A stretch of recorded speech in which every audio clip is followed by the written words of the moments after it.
Gute Woche. The Rebbe started off the Farbrengen today by saying that it's Shabbos Parshas Parah. And we have to take the lesson of that we learn from Parshas Parah.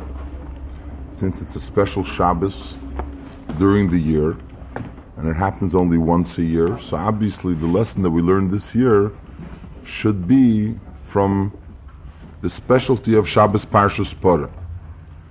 Now, Shabbos Parshas Parah, there from the four parshias, one of the parshias is definitely considered a de'iraisa, something that's you're obligated min haTeira.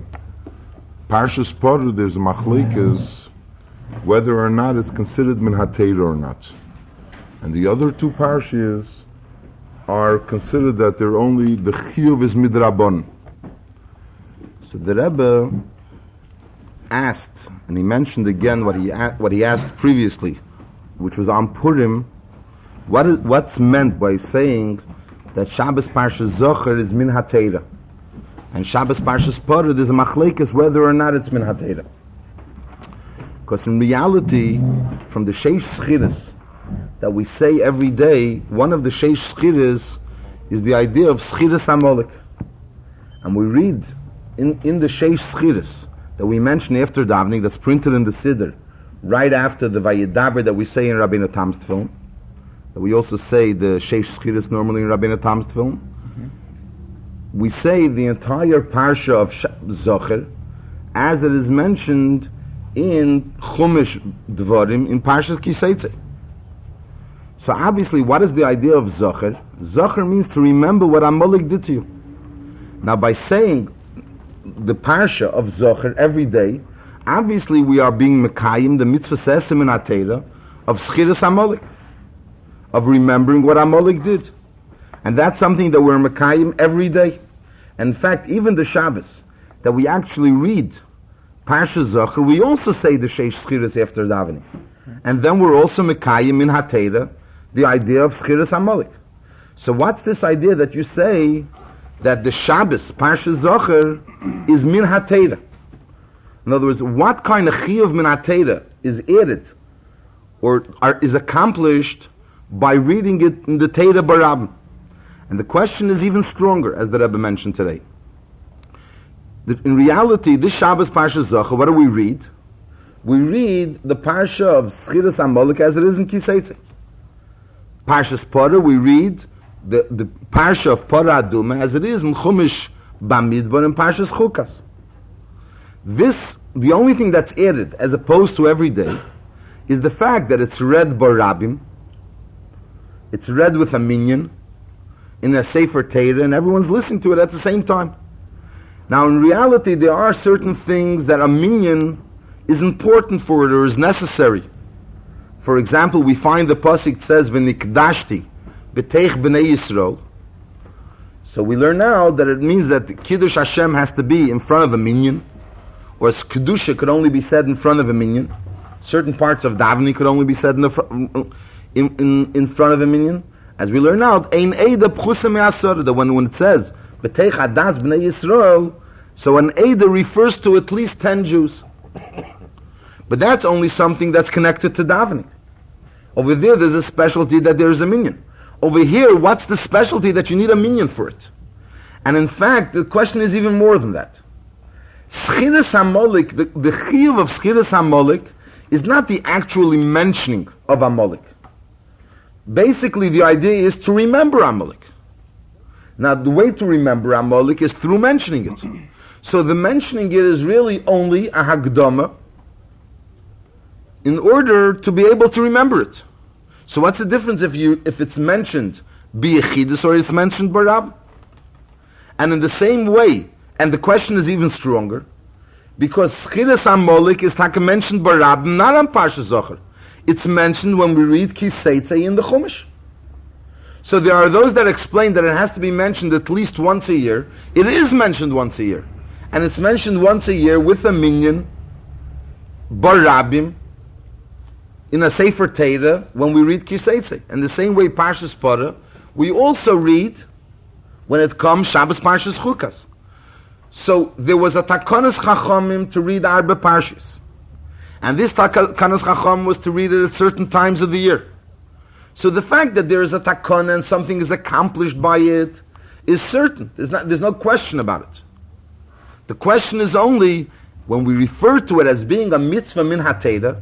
So obviously this added accomplishment that occurs when we actually read Parshas Zachor or Parshas Parah during the month of Adar is something that this addition has in it a min hateda dika addition. In other words, some importance min hateda. And the question is what it is. The Rebbe actually didn't answer the question today. He didn't answer the question Purim either. But apparently when the Rebbe asked the question Purim afterwards, either in some of the Kefsim or whatever, the question was discussed, and the Rebbe felt that the people that discussed in answering the question didn't understand the question well enough. And that's why they were really answering something and they were getting off on a tangent. So the Rebbe today again clarified the question, and the main question again was, what is the accomplishment that's accomplished during this Shabbos, as well as Shabbos Parshas Zachor, that we refer to this accomplishment as being an accomplishment min hatera. Then the Rebbe went on to say that it's Shabbos Parshas Parah, and the question is, what do we learn from Parshas Parah?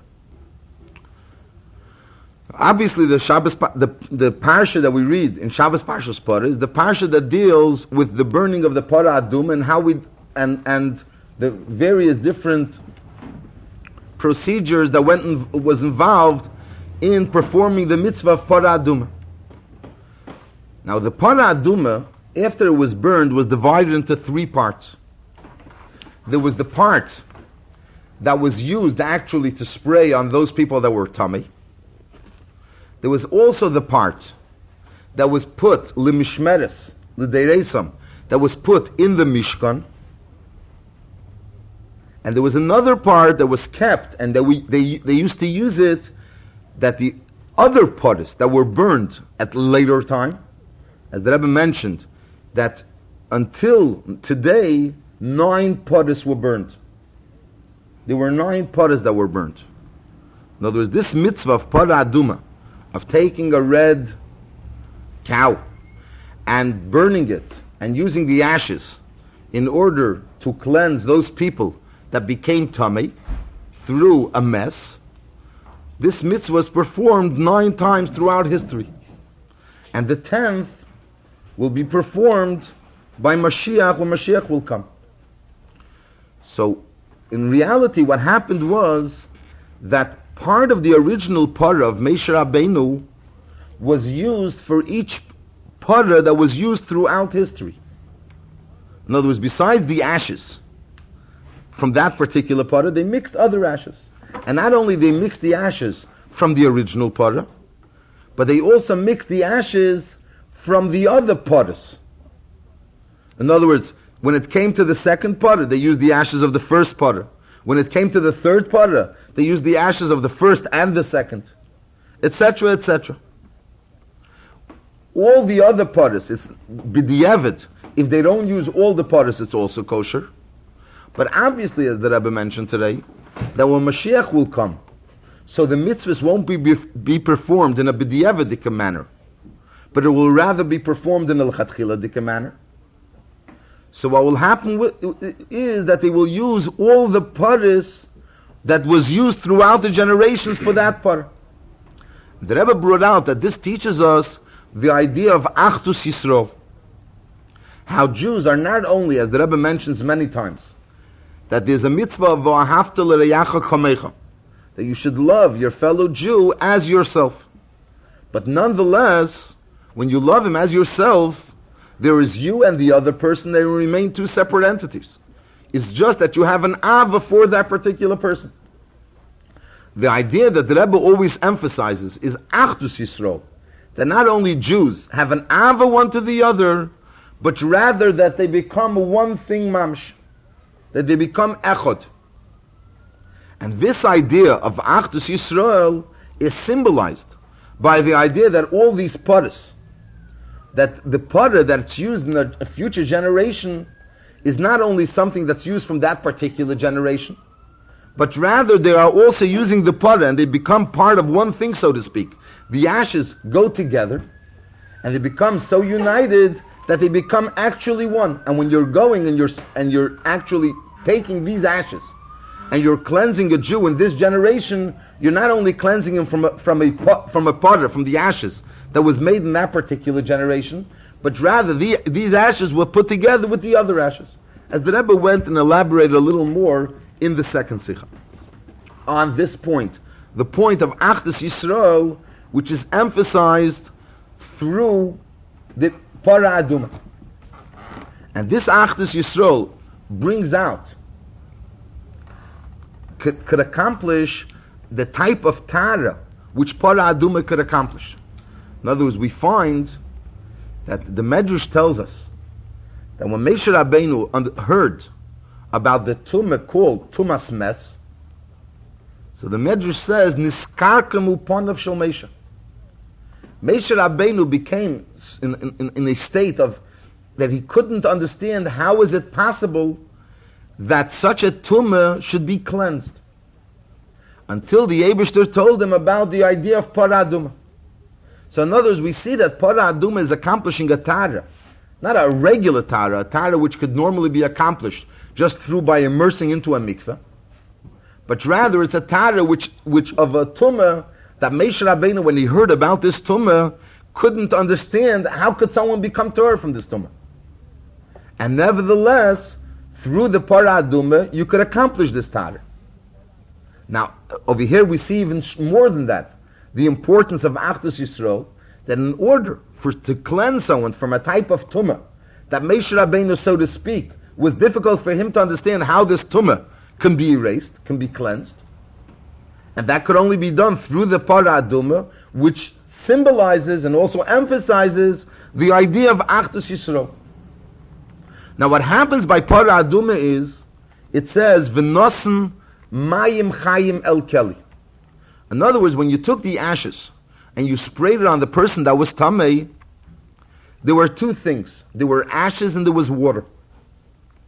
Mayim chayim and the ashes. Now ashes come from fire. When you burn something, so with fire, ashes occur. They become, it turns into ashes. Water is just the opposite of fire. And the idea of Para Aduma is mixing the ashes with the water, and the two together could create a type of cleansing that could cleanse even the tumah of Avi Aveis HaTumah of Tumas HaMes. The Rebbe started explaining what's the idea. It brought from the Kuter Torah. That what's the idea of ashes and water together? It says fire symbolizes the idea of Eish Tamid Tukad al HaMizbeach Le'Sichbe. That it says that there should be a constant fire on top of the Mizbeach, on top of the altar. Le'Sichbe, it shouldn't be extinguished. Now, the concept of the Mizbeach, as everyone knows, that every Jew has his own miniature Beis HaMikdash within himself, and he also has the Mizbeach within himself. So the idea of Eish Tamid Tukad al HaMizbeach means that a Jew constantly has this fire, this burning fire in his Mizbeach. Now, how is it brought out? Just like fire, by nature, is constantly going up. It's called, in Chassidus it's called, the halo milmata l'mayla, going from down upwards. In other words, the concept of a person trying to, so to speak, leave the mundane, leave the material world, and unite with the Eibishter. So that's the fire which is in him that is trying to, so to speak, reunite with the Eibishter. That's the part of fire in him. The nature of fire is lales milmata l'mayla, to go from down upwards. The nature of water is just the opposite. Water extinguishes fire. And water we find is mayim, yerdim mimokim goveya lemokim namuch. The nature of water is constantly to make a descent, to go from a higher place to a lower place.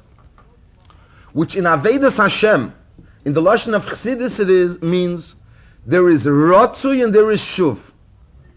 Ratzi refers to that part of a Jew that's constantly, so to speak, running, trying to go back to the Eibishter. And Shuv is this tnuah of a Jew that's, so to speak, returning to himself, returning to this world. So normally the concept of Ratzi and the concept of Shuv is two separate Avedas. There's the Aveda of Ratzi, of trying to unite with the Eibishter, reunite with the Eibishter, and the Aveda of Shuv. And the concept of Para Adum is putting these two Avedas together, putting the Aveda of Ratzi together, and the Aveda of Shuv together, that there is Sai Efer, and also Mayim, both Ratzi and Shuv, and these two go together into one Keli, and these two together make up the Tara of the Para Aduma,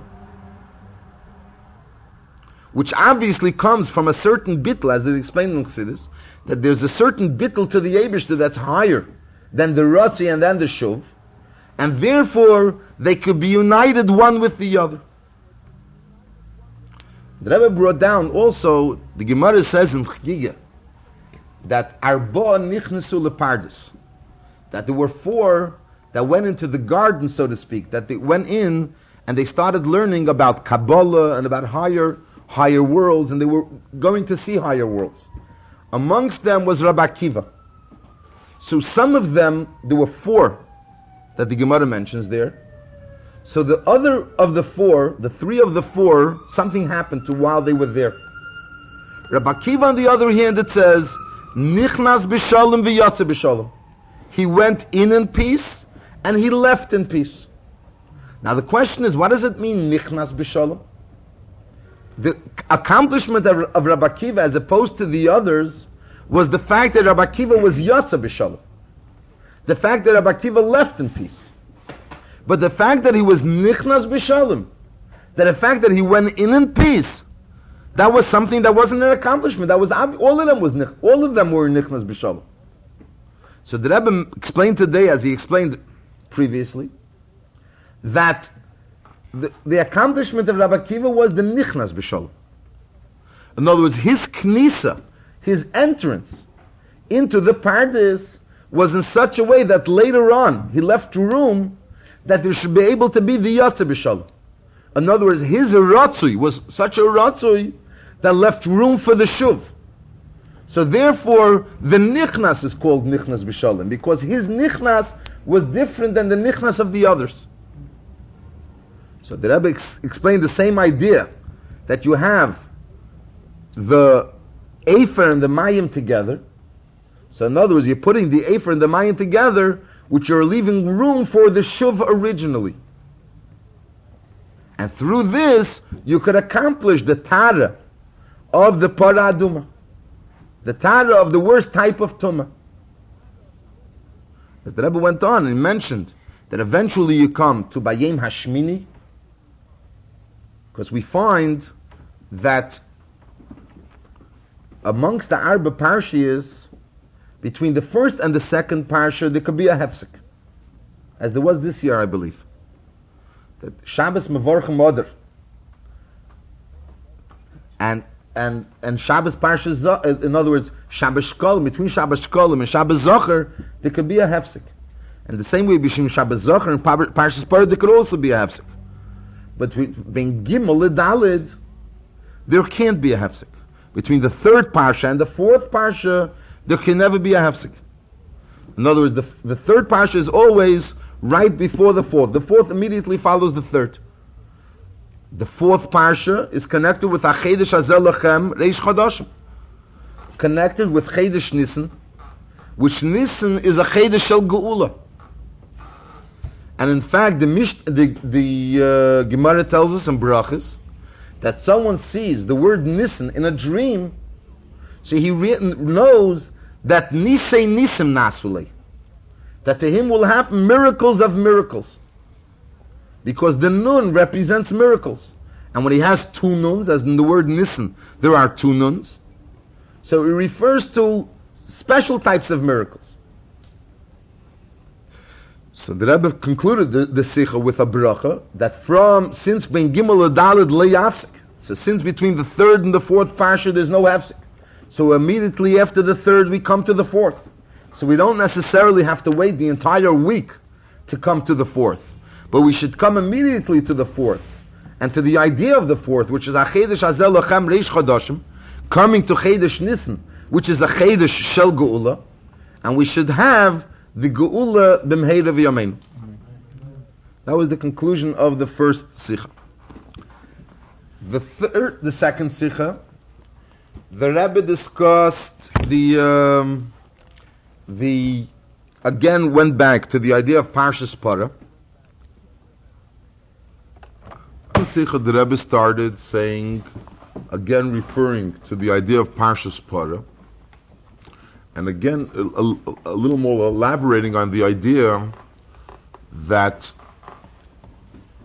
in Parshas, in Parah Aduma, as we mentioned before, the Parah, the ashes that were used from the Parah, wasn't only something that you took that Parah and you used the ashes of that Parah, but rather the Parah that you use today was also mixed in with the ashes that were used originally, first of all.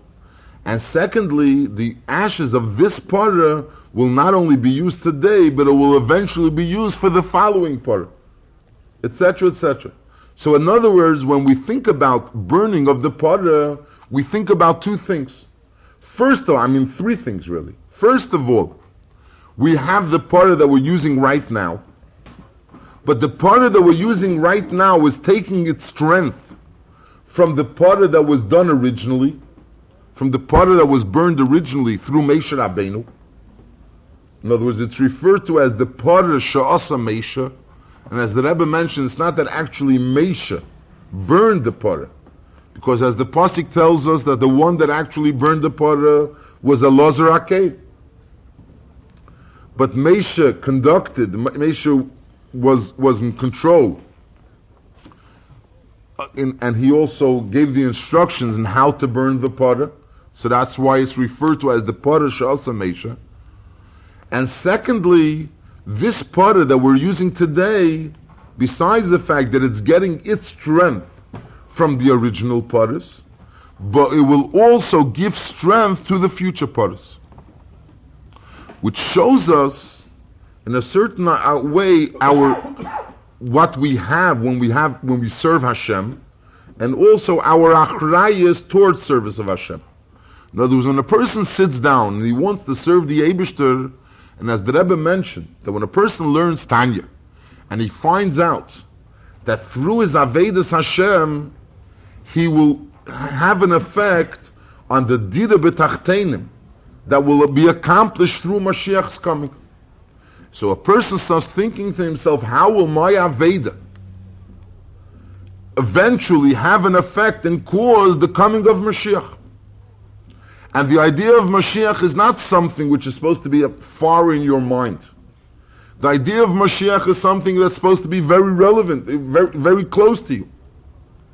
As we find that the Rambam tells us that the mitzvah of believing in Mashiach, there's a mitzvah of believing in Mashiach, ani maimen. But besides believing in Mashiach, a person has to be mechakel in Mashiach, mitzapel in Mashiach. He has to actually be waiting for Mashiach.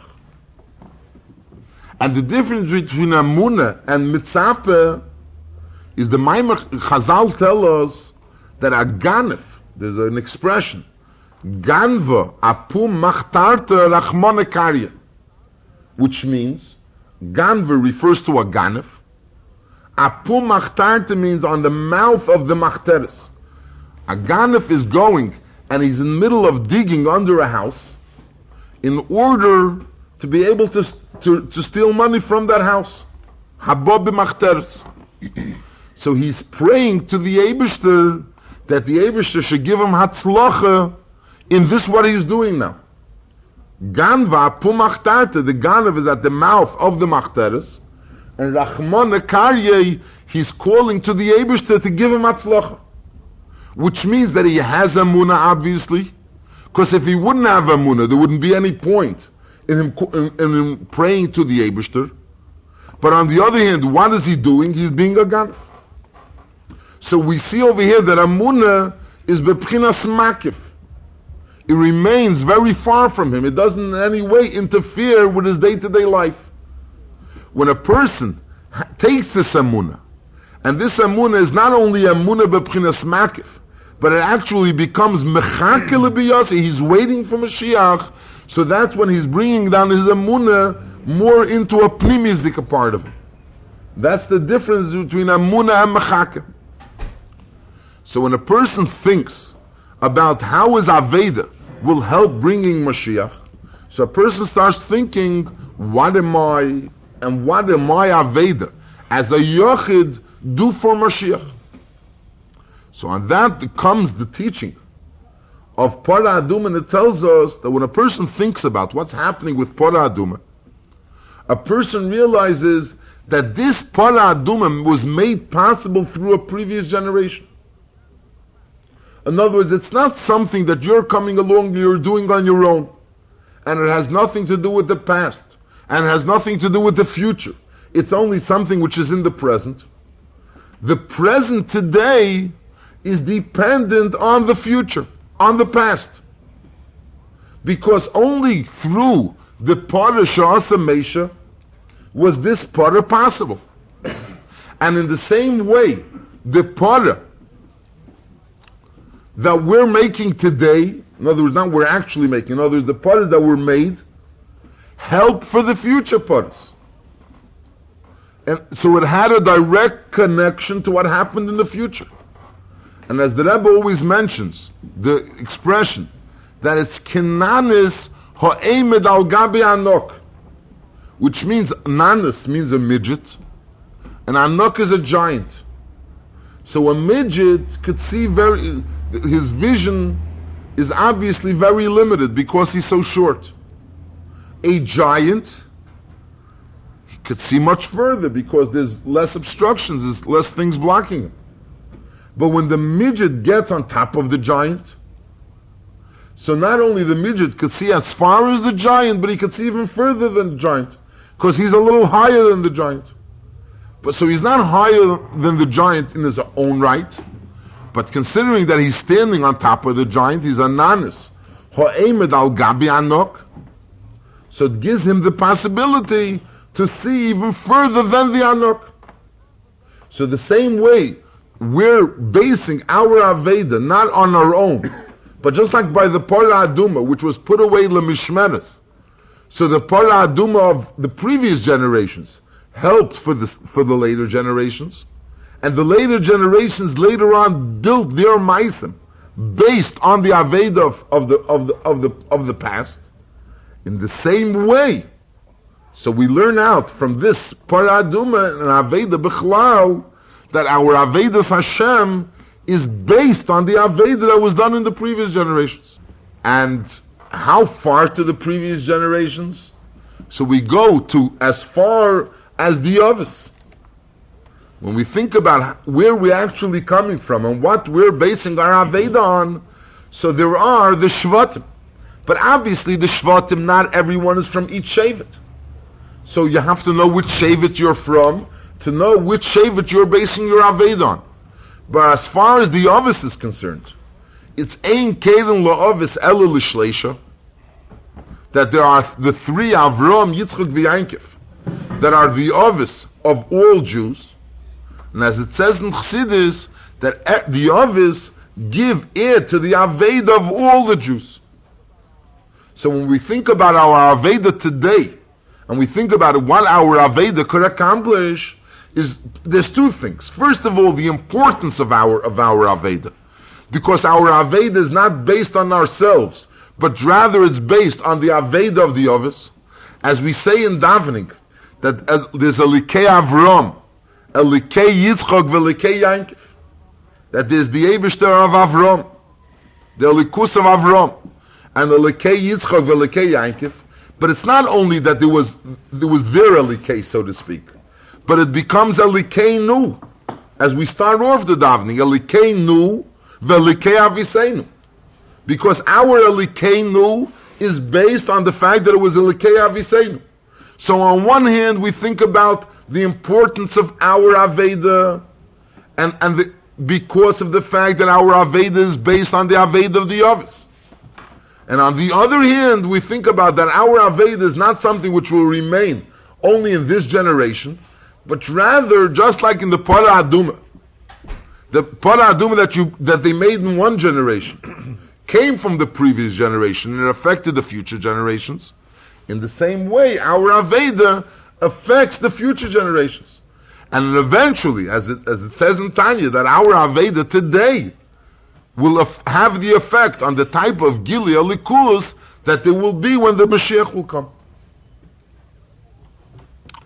The Rebbe also mentions, this was in the third Sikha, the idea of the Para Aduma, as it's mentioned, that it's Chatas Karye Rachmana, which means it's referred to as a Korban Chatas. Although all Korbanos were brought in the Beis Hamikdash, the specialty of Para Aduma is that on one hand is Avidasi Bachutz. The Aveda is outside the Beis Hamikdash. And on the other hand, it's Chatas Karye Rachman, that it's referred to as a Chatas. And then there's another point, that when a person was burning, was dealing with the Para Aduma, it had to be done Kineged Pesach Eyel Meit, which means the person was obviously standing outside of the Beis Hamikdash, way outside of the Beis Hamikdash, but nevertheless it had to be Mechuvin Kineged Eyel Meit, Kineged the Beis Hamikdash. So what does it mean in our Aveda? So the Rebbe explains that what it teaches us in a Shiyua and Avedas Hashem is, what is the idea of a Chatos? A Chatos is obviously that something that's coming to help a person that did an Aveda. So there are different types of Avedas. There's Aveda of a Mezid, and there's Aveda of a Shegig. So normally a Jew to the Aveda of a Mezid, b'Mezid, he's not Shaykhus. In order for a person, even Aveda b'Shegig, is also something which is not, as it says in Zayar, whether when a person does an Aveda, the question is how is even when it's talking about an Aveda b'Shegig, the Zayar asks, how is it possible for a Jew to do an Aveda? In other words, the idea of doing an Aveda is something which is an unusual thing for a Jew, or should be an unusual thing for a Jew.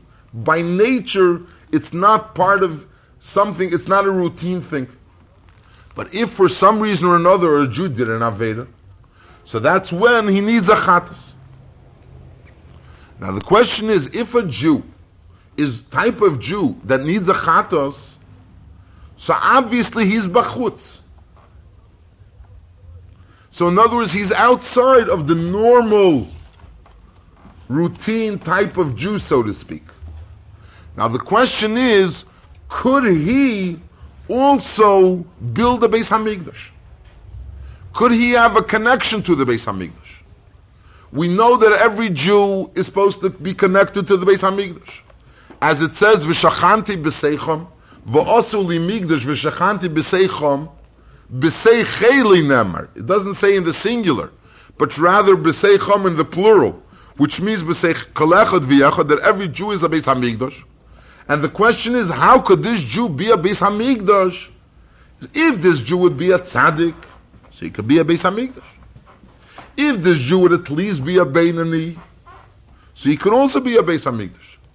But if the Jew is lower than a Beinani, and the V'horaya, that he has to bring a Korban Chatas. So what connection could he have to the Beis Hamikdash? And that's the teaching of Para Aduma. That on one hand is Avidasi Bachutz, because we're dealing someone that became Tomei. We're dealing with someone that became Tomei. And he became so Tomei that Niskarkam upon of Shal Meisha didn't understand how this person could become Torah. On the other, and Chatas Karyachman. But on the other hand, it has to be Kineged Pesach Eyel Meit. In other words, the person always has to realize that even though he's Bachutz, and we're dealing here with with Aveda, which trying to be retire someone that's bachutz. Nevertheless, that person is in reality he's still connected with the Beis Hamikdash, and that person has the potential of building this miniature Beis Hamikdash.